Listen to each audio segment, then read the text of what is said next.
L'Afrique est le continent le plus sombre. Nous devons trouver des ressources nécessaires et aussi là aussi coaliser pour réaliser les grands projets pour le développement industriel de l'Afrique.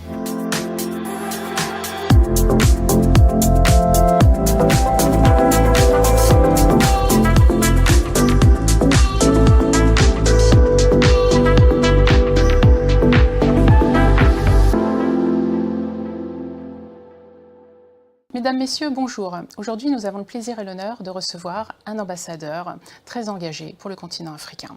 Il était ambassadeur de l'UNESCO, pour l'UNESCO de la Guinée, l'événement capital du livre. Il était aussi ambassadeur international Human Rights Commission pour la zone Afrique. Depuis 2018, il est vice-président Women for Africa. En 2020, il est devenu sénateur World Business Angel Investissement Forum. Il est également fondateur d'Open Business Africa, de Bridge of Innovation et de l'Observatoire panafricain du numérique pour le développement. Il est aussi ambassadeur de WOOSME. Votre Excellence, Cheikh Keita, bienvenue et merci d'avoir répondu à notre invitation. Merci beaucoup, je suis très heureux d'être sur votre plateau pour votre séquence Luxury. Nous allons parler de l'Afrique et je suis très heureux d'apporter ma contribution pour en savoir un peu plus. Ce que vous voulez savoir, c'est toujours un plaisir d'être sur un plateau qui permet de connaître un peu notre vision et notre travail sur l'Afrique. Merci, Votre Excellence. Votre Excellence, vous avez occupé de très nombreux postes au niveau des institutions internationales et des entreprises privées, témoignant d'une richesse et d'une carrière très diversifiée. Comment votre parcours professionnel vous a-t-il préparé à votre engagement actuel et en faveur du développement de l'Afrique ? Vous savez, quand on est né dans un petit village en Afrique et on a eu la chance de parcourir toutes ces étapes, venir en France, aller dans les grandes écoles, finir ses études avec assez de problématiques qu'on a validées, qu'on a dépassées. Et on est arrivé au sommet en finissant ses études à avoir des fonctions d'excellence pour travailler avec des entreprises ou avec des institutions. Cela nous donne une certaine vue sur l'Afrique et surtout que finalement ces fonctions que j'ai assumées m'ont permis de voyager souvent et parcourir l'Afrique. Ça m'a permis d'avoir une vision autre que j'avais sur l'Afrique parce que c'est en voyageant, c'est en touchant du doigt les problématiques réelles du continent qu'on se rend compte des problèmes, des possibilités de l'Afrique. Donc j'ai appris beaucoup dans ces voyages-là et cela m'a donné un choc émotionnel et aussi une soif de participer, de m'engager pour la résolution des problématiques diverses. Donc finalement, tout ce cheminement a construit mon engagement et aussi ma vision pour être au centre d'une décision personnelle, c'est-à-dire travailler pour impacter, travailler pour proposer, travailler pour apporter des solutions. D'accord, merci. Quand vous avez commencé en tant qu'ambassadeur auprès de l'UNESCO pour la Guinée, quels étaient vos principaux objectifs ? Alors, le travail qui a été fait pour que la Guinée puisse retrouver cette décision unanime de l'UNESCO, il a fallu un comité d'organisation en Guinée qui a été dirigé par un jeune dynamique, qui est un jeune frère, un ami, qui s'appelle Sansi Kaba, qui a proposé à la Guinée de faire la candidature. Il a travaillé sur ce dossier, il a porté sa candidature à l'UNESCO. L'UNESCO a vu que le dossier de la Guinée était un dossier extraordinaire, parfait, et finalement la Guinée a été choisie parmi tant d'autres comme capitale mondiale du livre. Alors c'est un travail de longue haleine, parce que quand vous êtes capitale mondiale du livre, vous êtes choisi et vous devez prouver que vous pouvez faire quelque chose dans votre pays. Surtout que notre pays, la République de Guinée, c'est un petit pays de 12 à 13 millions d'habitants. À l'arrivée à l'indépendance de notre pays a mis un point massif sur la culture, mais à d'autres niveaux, c'est-à-dire la création artistique, théâtrale, folklorique était plus en vue, mais nous n'avons pas eu la chance de développer le secteur de la culture au niveau livre, au niveau apprentissage, et c'est pour cela que le comité d'organisation de la Guinée a postulé pour être Capital Modèle du Livre, pour résoudre ce problème, parce que il y avait certes des bibliothèques après l'indépendance, mais ces bibliothèques ont échoué et on n'avait plus beaucoup de bibliothèques, donc il fallait trouver un moyen d'exploiter et de remettre en place ces bibliothèques-là, et surtout créer la possibilité, l'envie, l'apprentissage des enfants, pour qu'on puisse arriver à un niveau où les gens puissent comprendre et connaître le livre. Très bien. Donc, en tant que également ambassadeur international Human Rights pour la zone Afrique, quelles ont été les principales initiatives que vous avez menées pour défendre les droits humains sur le continent africain? Vous savez, quand vous êtes ambassadeur pour Human Rights Commission, vous êtes projeté dans un travail immense, parce que le droit de l'homme, c'est vaste. Oui. Nous avons commencé à avoir une visibilité sur l'Afrique, voir un peu les difficultés que quelques pays ont à amener ce concept de droit de l'homme sous la table pour essayer de s'améliorer. Nous avons fait une projection sur les décisions judiciaires impactant les personnes condamnées, parce que soit ils sont opposants, soit parce qu'ils sont des personnes qui sont dans la verve politique. Et souvent, il y a des difficultés immenses de comprendre pourquoi ils ont été condamnés, pourquoi une telle décision de la justice a été faite. Mais surtout, cela nous a amené aussi à ouvrir les prisons et voir comment les gens sont traités, parce que les droits de l'homme ne s'arrêtent pas, comment dirais-je, quand on amène quelqu'un en prison. Les droits de l'homme commencent quand on est libre, même si on est arrêté, les droits de l'homme doivent continuer, et que même en prison, on a des droits. Nous avons commencé à avoir une visibilité sur les prisons pour rétablir les droits, pour essayer d'améliorer et d'amener les États à avoir une conception globale de la vision des droits de l'homme, pour cultiver un sens nouveau des droits de l'homme, l'égalité et l'équité. Merci, Votre Excellence. Je pense que ça devait être un vaste chantier auquel vous avez amené des réponses. Évidemment. En tant que vice-président de Women for Africa depuis 2018, quel programme clé a été mis en place pour soutenir l'entrepreneuriat au féminin? Notre ambition dans cette responsabilité de Women for Africa était double. Une ambition coordonnée pour donner la chance aux femmes africaines de se cultiver, de se prendre en charge, de s'engager et surtout d'impacter. Et aussi de se transformer en leader, un leader de changement de l'Afrique. Parce que l'Afrique est un continent qui est un continent très très imbu par sa culture, mais dans quelques pays, ce fait culturel a relégué en second plan quelques femmes, parce qu'on dit souvent que c'est l'homme qui dirige, c'est l'homme qui est toujours au niveau, et ces cultures et ces visions ont relégué souvent les femmes au deuxième plan, et nous avons voulu travailler avec les États pour qu'on puisse relever le défi de dire que l'égalité existe et que les femmes, autant que les hommes, ont des grandes choses à apporter à la société. Parce que si vous voulez que la société avance avec un bon flux, c'est-à-dire, c'est comme je disais à la conférence de Crans-Montana, que le monde fonctionne comme un avion qui a 4 moteurs, mais qui n'utilise qu'un seul ou 2 moteurs.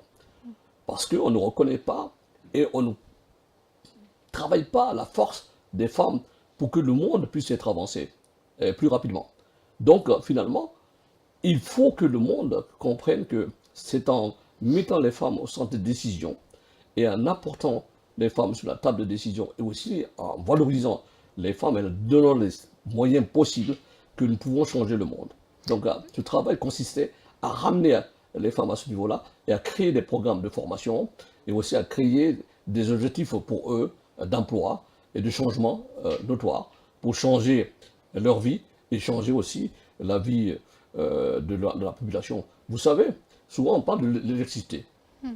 On n'a pas d'électricité en Afrique, mais pour moi, l'électricité c'est quoi? La lumière c'est quoi? La lumière, c'est quand vous donnez la possibilité à une fille qui est d'une famille modeste d'aller à l'école, se cultiver, aller à l'université. Ben, si elle retourne à l'école, elle apporte de la lumière.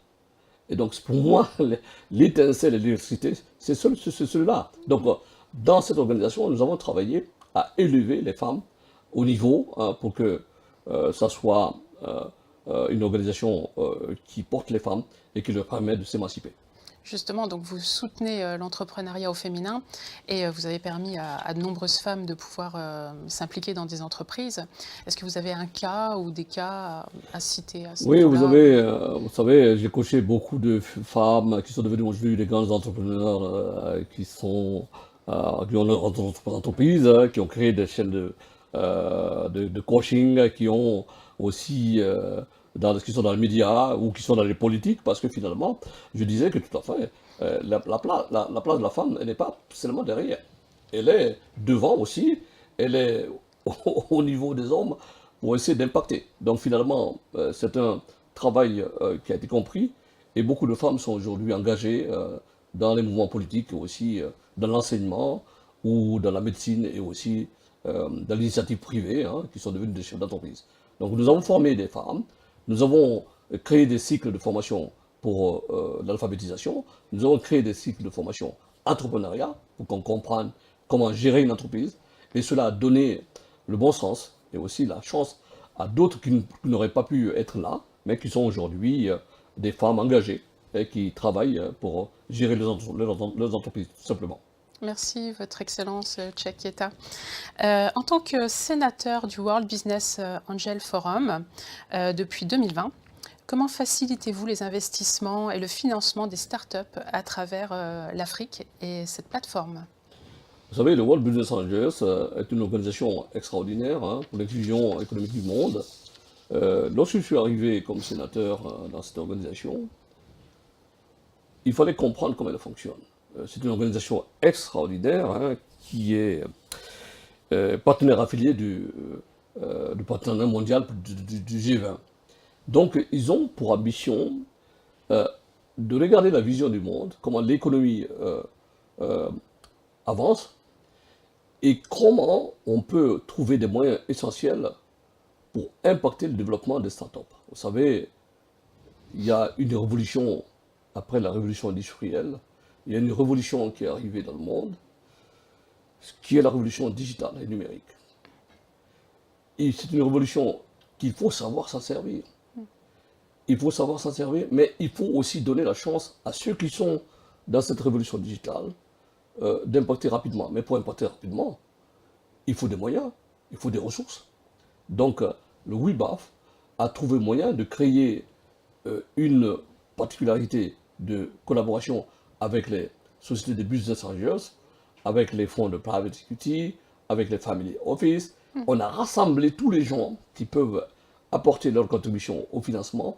Donc aujourd'hui, le WIBAF détient un fonds de 10 millions de dollars pour impacter, pour investir dans les startups, pour essayer de voir dans quelle mesure on peut changer le monde par la révolution digitale. Mais attention, il n'y en a pas que ce travail, parce que le digital nous a apporté, certes, des bénéfices énormes, mais ça nous apporte aussi des problèmes. Donc il faut savoir résoudre ces problèmes-là, qui sont aujourd'hui des problèmes terribles de fake news, des problèmes de changement notoire avec le deepfake, avec beaucoup de difficultés du fake que nous aurons aujourd'hui. Donc nous devons avoir la maîtrise aussi de comprendre comment ça fonctionne avec l'intelligence artificielle pour essayer de gérer et de contrôler et maîtriser cette révolution digitale. Vous mettez en place des salons, des événements liés à ces startups sur le continent africain? On a des événements réguliers? Oui, des concours réguliers où les startups viennent porter tout à fait leur... Il y a une créativité extraordinaire en Afrique. Vous savez, je disais dans une conférence que l'Afrique, c'est le berceau de l'humanité, mais l'Afrique est pour moi aujourd'hui le berceau de la création et de l'innovation technologique, parce que les jeunes sont très innovants, avec peu de moyens, et ils créent des choses extraordinaires. Ce qui est important en Afrique et ce qui est extraordinaire, c'est que on ne crée pas pour créer, on crée pour résoudre les problèmes. Et donc c'est tech for good. Et donc c'est plus intéressant que dans d'autres pays. Merci, Votre Excellence. Donc, vous avez une longue expérience dans le domaine de l'investissement en Afrique. Et quels sont, selon vous, les principaux défis et opportunités qui attirent les investisseurs étrangers à venir s'installer en Afrique? Oui, l'Afrique à ce niveau-là a beaucoup de défis à relever.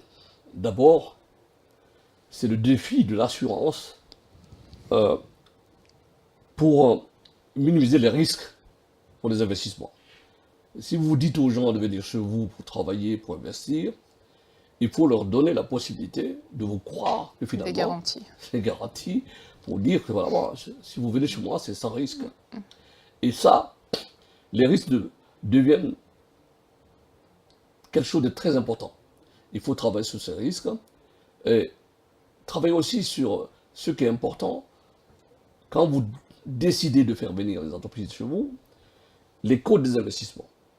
Les codes des investissements, c'est le document essentiel qui prévoit ce que vous voulez faire en matière de loi, en matière de fiscalité, en matière de plan, en matière de projet que vous projetez pour que les gens puissent venir chez vous, pour que les entreprises puissent venir chez vous. Donc, il faut créer de l'assurance, donner et vendre votre pays dans un code d'investissement extraordinaire, excellent, pour que les sociétés puissent décider à venir chez vous. Parce que l'Afrique a une chance, c'est que nous avons une potentialité énorme. Vous savez, l'Afrique a tous les minéraux du monde. L'Afrique a une vaste superficie cultivable. Nous avons toutes les richesses du monde. Et les investissements potentiels aujourd'hui en Afrique sont dans les mines. Mais il faut que l'Afrique change un peu sa façon de faire les mines. C'est ce que je disais tout dernièrement. Si vous vendez vos mines tout le temps brutes, vous ne les transmettez pas, vous perdez de l'argent. Donc il faudrait que l'Afrique se saisisse pour dire, à partir de ce moment-là, nous devons trouver nos partenaires, négocier avec nos partenaires, tomber d'accord avec eux pour opérer une deuxième phase, la phase de la transformation des matières premières en Afrique, pour arrêter de vendre nos produits bruts.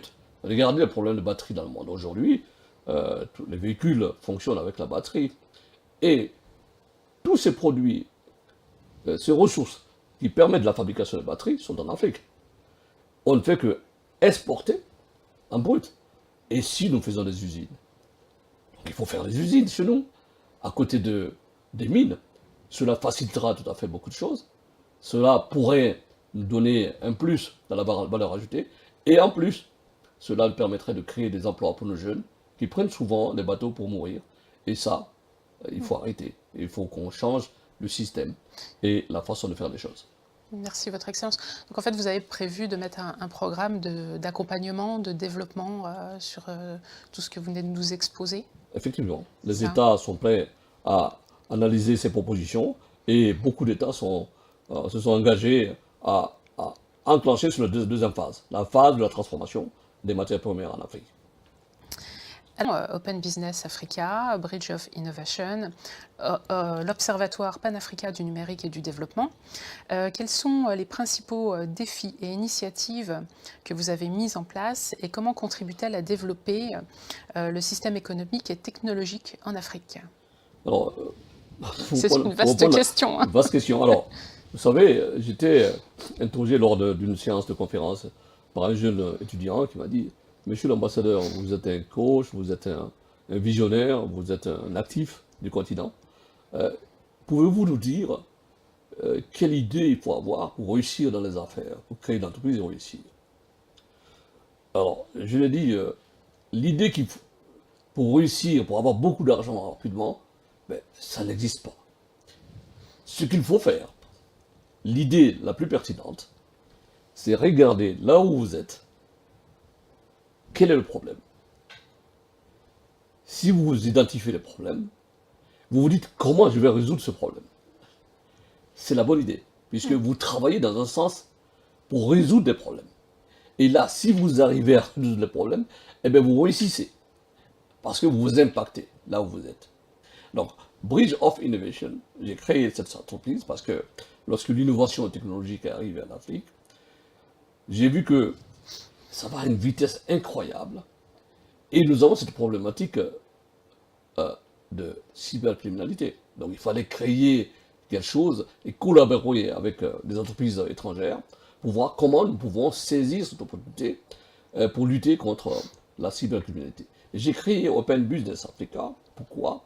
Open Business Africa, c'est une autre société. Parce que l'Afrique en développement, en devenir, tout le monde rêve d'aller en Afrique parce que c'est le marché potentiel. C'est le marché du monde, c'est le marché du siècle.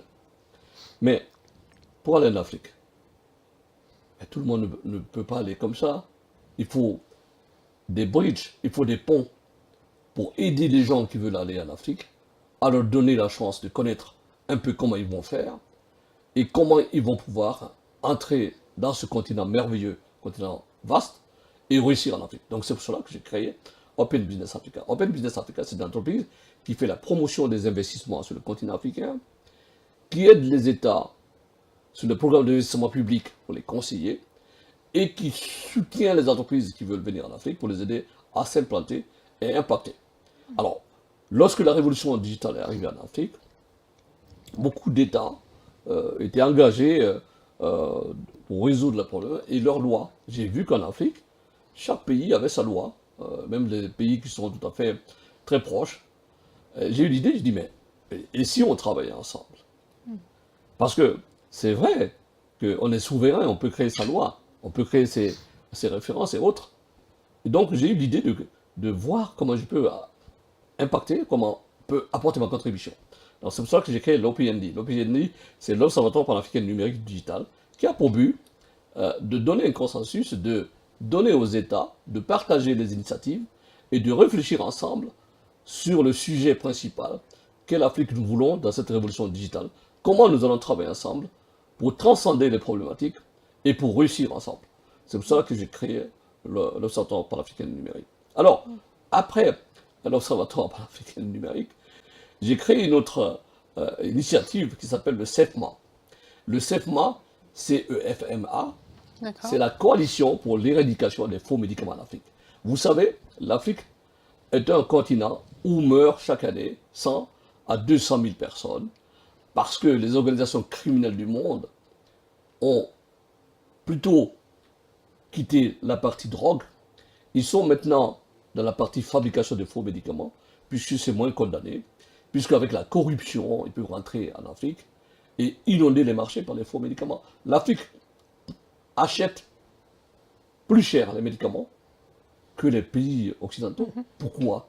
Parce que tout simplement, les chaînes de distribution, les traders qui sont au centre de cette entreprise qui achète depuis l'usine et qui feront des transactions entre eux sur le médicament qui sort parfois à 3 $ ou 5 $, avec des ajouts de commission, mais le médicament arrive en Afrique à un prix incroyable. Inaccessible. Accessible.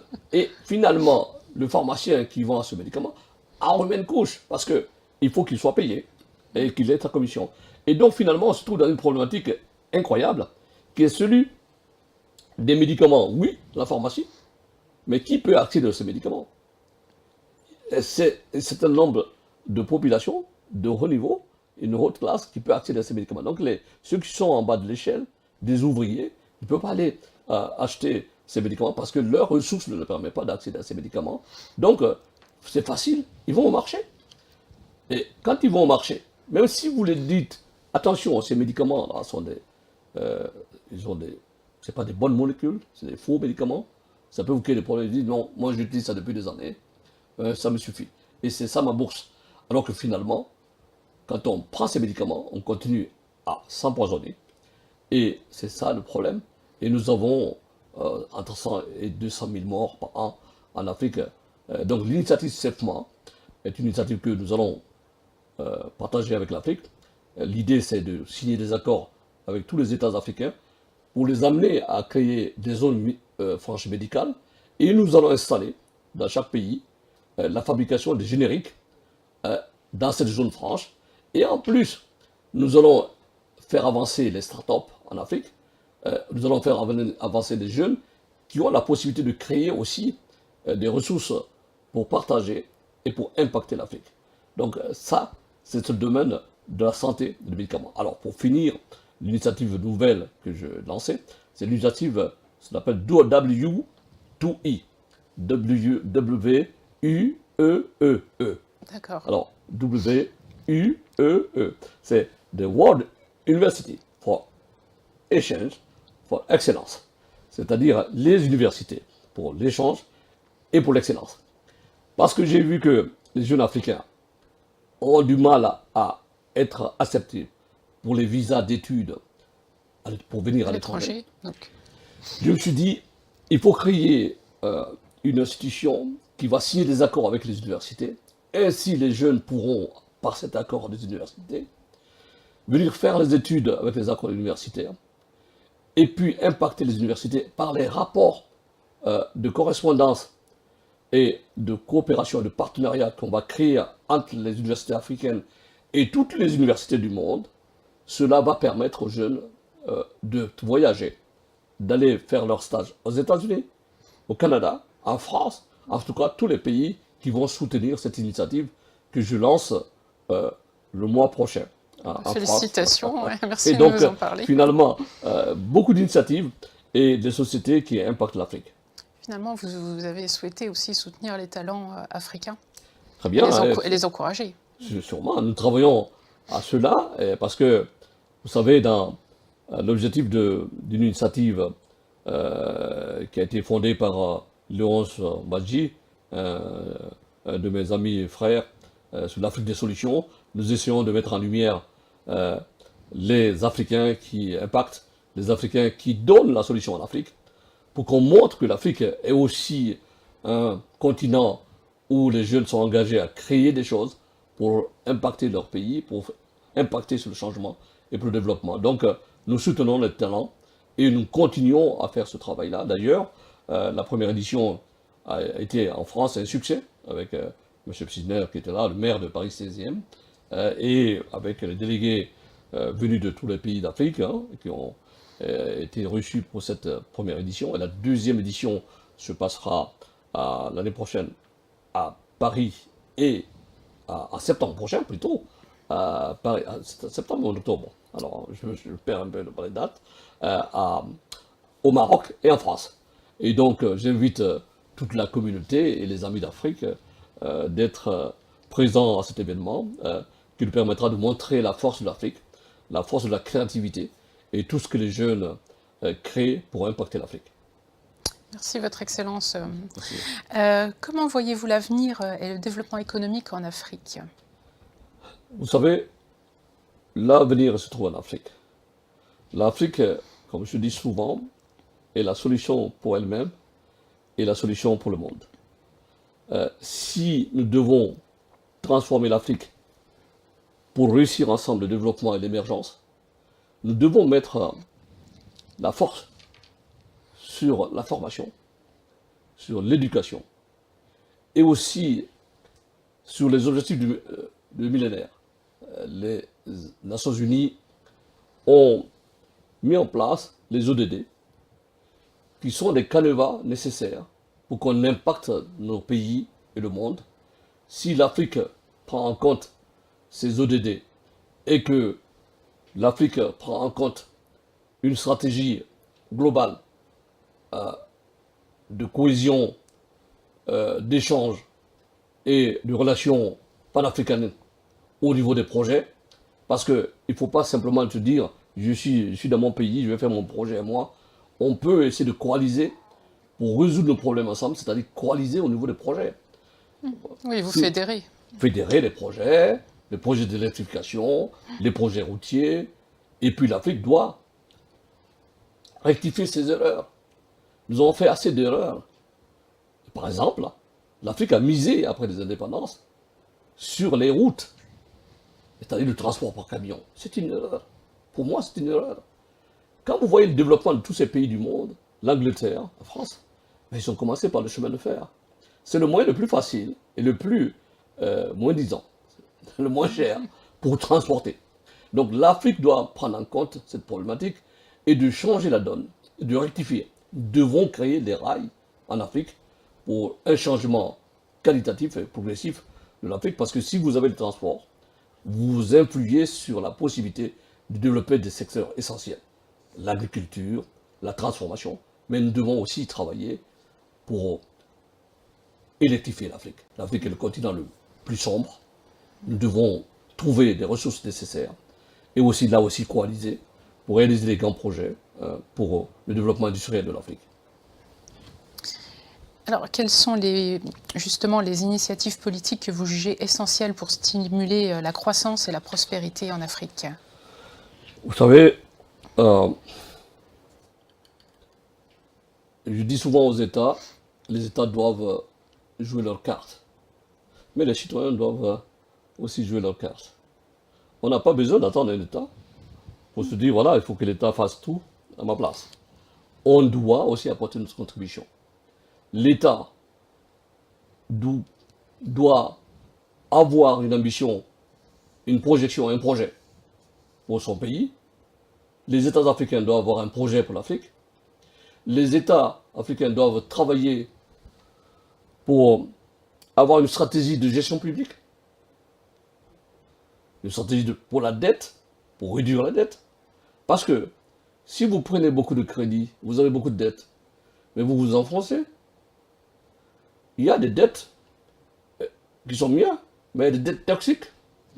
Il faut avoir la possibilité de choix et avoir la responsabilité d'avoir une visibilité pour créer une stratégie de développement cohérent sur la base de nos richesses propres et surtout valider la transformation. Parce que si vous ne transformez pas, vous ne pouvez pas impacter. Alors justement, en tant qu'ancien banquier et haut fonctionnaire, vous avez une vaste expérience dans le domaine financier et le développement. Comment cette expertise vous a-t-elle aidé à promouvoir les investissements et à faciliter les accords bancaires pour soutenir la croissance en Afrique? Cette expérience de banquier m'a permis de connaître un peu les produits financiers et de connaître la problématique économique du monde au niveau des échanges commerciaux et de connaître la place de l'Afrique dans le monde au niveau des échanges économiques et commerciaux. L'Afrique ne représente pas beaucoup de choses. Nous avons 1% sur l'économie mondiale. Donc il faut savoir transformer. Il faut savoir prendre des décisions pour essayer de changer la donne, pour transformer cette pratique. L'Afrique doit être à un niveau plus supérieur dans les échanges commerciaux. Alors, cette expérience m'a permis de comprendre l'économie, de comprendre pourquoi on doit s'endetter pour transformer, pourquoi on ne doit pas s'endetter pour se transformer. Parce qu'il y a deux façons de faire. Si vous prenez, comme je disais tout à l'heure, une dette qui est toxique, ben vous vous empoisonnez. Et ça devient un problème. Mais il faut prendre les bonnes dettes et puis gérer un État, essayer de voir la problématique du financement de la dette et aussi essayer de voir la gestion de l'État, les ressources de l'État. Parce que, tout simplement, on ne peut pas dépenser ce qu'on n'a pas. Il faut projeter une vaste projection sur la gestion publique, une vaste progression sur la formation pour impacter le développement de nos pays. Votre Excellence Tchakieta, comment jugez-vous l'impact de la mondialisation sur l'Afrique? Vous savez, la mondialisation en Afrique a renforcé la marginalisation de l'Afrique. Nous ne comptons pas assez sur l'économie mondiale. Mais c'est une leçon pour l'Afrique. C'est pour cela que l'Afrique doit, face à cette mondialisation, doit avoir des objectifs plus urgents pour accélérer la croissance, son développement, lutter sur les problématiques internes qui sont des problématiques qui freinent le développement de l'Afrique, la santé, l'inclusion des femmes, le droit des enfants, arrêter de faire travailler des enfants dans, dans les mines, par exemple, et aussi donner l'espoir et l'espérance aux enfants, aux jeunes.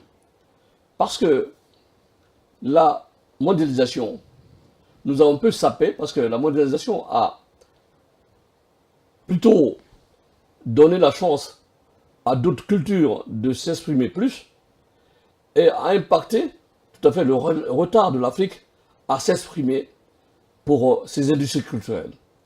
C'est pour cela qu'il faut travailler pour aujourd'hui pour faire promouvoir les industries culturelles africaines. Parce que quand vous voyez les échanges aujourd'hui, culturellement parlant, les contenus de télévision en Afrique, les productions, si vous allez en Afrique, mais vous voyez l'écran de télévision, vous ne voyez que les contenus venus de l'étranger. Donc cette mondialisation a un peu brimé la créativité en Afrique. Donc nous devons changer la donne. Il faut que l'Afrique s'en prenne de cette possibilité de créativité pour des ressources, pour que l'Afrique puisse être à son niveau et montrer ce qu'elle produit. C'est joli, Piscou, sur la télévision africaine. Mais Piscou, c'est pas africain. Il faut créer des contenus pour les enfants qui reflètent leur vie et qui présentent l'Afrique. Donc, à ce niveau-là, nous pouvons gagner la bataille de la mondialisation. Nous devons travailler pour réguler et trouver notre place dans cette stratégie mondiale. Merci, Votre Excellence. Et Votre Excellence, quels sont vos projets? Est-ce que vous avez des projets à court terme, à long terme court Vous terme. faites déjà tellement de choses, mais est-ce qu'il y a des choses que... Heureusement, sont- j'ai des collaborateurs qui travaillent derrière. Moi, je ne fais que, comment dirais-je, tracer la ligne, les objectifs et puis les projets. Les projets immédiats, c'est toujours continuer à travailler sur l'Observatoire panafricain du numérique, parce que le numérique est devenu une phase importante de la transformation structurelle des États. Mais aussi un projet avec des autres pour que le monde se resserre sur une problématique qui est très simple. Puisque le monde est devenu un village planétaire, ben pour moi, les villageois doivent se retrouver pour parler, pour discuter de leurs problèmes, de de leurs différences, de leurs conflits, pour essayer de trouver des solutions. Mais aussi trouver des solutions pour notre vie, parce que nous ne pouvons pas laisser l'environnement à cet état. La problématique globale aujourd'hui, nous avons des problématiques de carbone parce que c'est mal géré dans le monde. On ne fait que créer des problèmes dans le monde. Le plastique ne fait qu'augmenter. Notre continent et notre planète souffrent des effets de l'environnement, et des effets climatiques. Nous devons être responsables pour changer ces problématiques. Et l'Afrique est au centre de ces décisions puisque la solution carbone se trouve en Afrique. L'Afrique a les plus grandes forêts du monde. Et ces forêts peuvent aider le monde à avoir la résolution des problématiques carbone, puisque l'essence de ces arbres peut transformer la vie de l'Afrique, des Africains, et aussi la vie des Européens dans le monde. Donc les solutions se trouvent en Afrique. Nous devons coordonner nos relations, parler de nos problèmes et résoudre nos problèmes ensemble. Merci, Votre Excellence. Je vous en prie. Tout à l'heure, on était en backstage et vous nous avez fait part en fait de vos rêves. Est-ce que vous voulez nous en faire part durant l'émission? Oui, mon rêve, c'est d'amener en Afrique tous ceux qui ont cette chance de s'affronter au monde et de trouver des solutions dans la création audiovisuelle, dans la création d'impact. Parce que l'information et la vidéo est devenue essentielle aujourd'hui dans le monde. Si vous voyez les réseaux sociaux, il y a des réseaux que je ne citerai pas parce que je ferai des propositions, je ferai la publicité pour eux. Il y a un petit réseau créé en Chine qui est aujourd'hui un réseau utilisé par tous les enfants parce que c'est la vidéo qui transfère. Je disais que l'idée même de donner des informations courtes en matière de vidéo impacte l'esprit. Notre cerveau est construit pour avaler très rapidement le visuel. Et donc l'impact du visuel est très important. Nous devons être capables de former nos jeunes pour avoir la possibilité de créativité dans l'audiovisuel. Nous devons créer un pont entre les sociétés comme la vôtre et les télévisions africaines pour qu'ils puissent travailler ensemble, signer des partenariats, pour créer des zones possibles pour transcender les frontières et puis gagner ensemble tout simplement. Donc je rêve un jour d'avoir la possibilité de porter votre télévision en Afrique pour un accord partenariat avec des télévisions africaines. Ce serait avec grand plaisir. Merci, merci Votre Excellence. Est-ce que vous auriez quelque chose à ajouter par rapport à tout ce qui a été dit? Ben, j'ajouterais quelque chose pour la jeunesse, tout simplement. Eh bien justement, on s'écoute. Je dirais tout simplement, n'ayez pas peur, comme disait le pape. L'Afrique est un continent de solutions pour elle-même et la solution du monde. Donc les Africains, les jeunes Africains doivent être fiers du continent et doivent s'engager pour être des éléments essentiels pour le changement de ce continent. Personne ne viendra développer l'Afrique à la place des Africains. Et la jeunesse, c'est l'avenir de l'Afrique. Et la jeunesse, c'est l'avenir du monde. Nous devons avoir confiance aux jeunes et les jeunes doivent prendre leurs responsabilités pour créer des entreprises et dans la technologie numérique et dans d'autres secteurs pour impacter, pour essayer de tirer là-haut l'Afrique pour son développement et pour son émergence. Je crois aux jeunes, et c'est pour cela que je travaille beaucoup aux jeunes. Ils ont beaucoup d'initiatives, ils sont engagés, mais il faut absolument qu'on les ouvre les portes pour qu'ils puissent exploser positivement pour impacter le continent et changer le monde. Merci beaucoup, merci Votre Excellence Tchèque Kieta d'avoir assisté et participé à l'émission. Merci et suivez l'émission et au plaisir de vous retrouver pour une prochaine émission. Merci bien. Merci. Au revoir.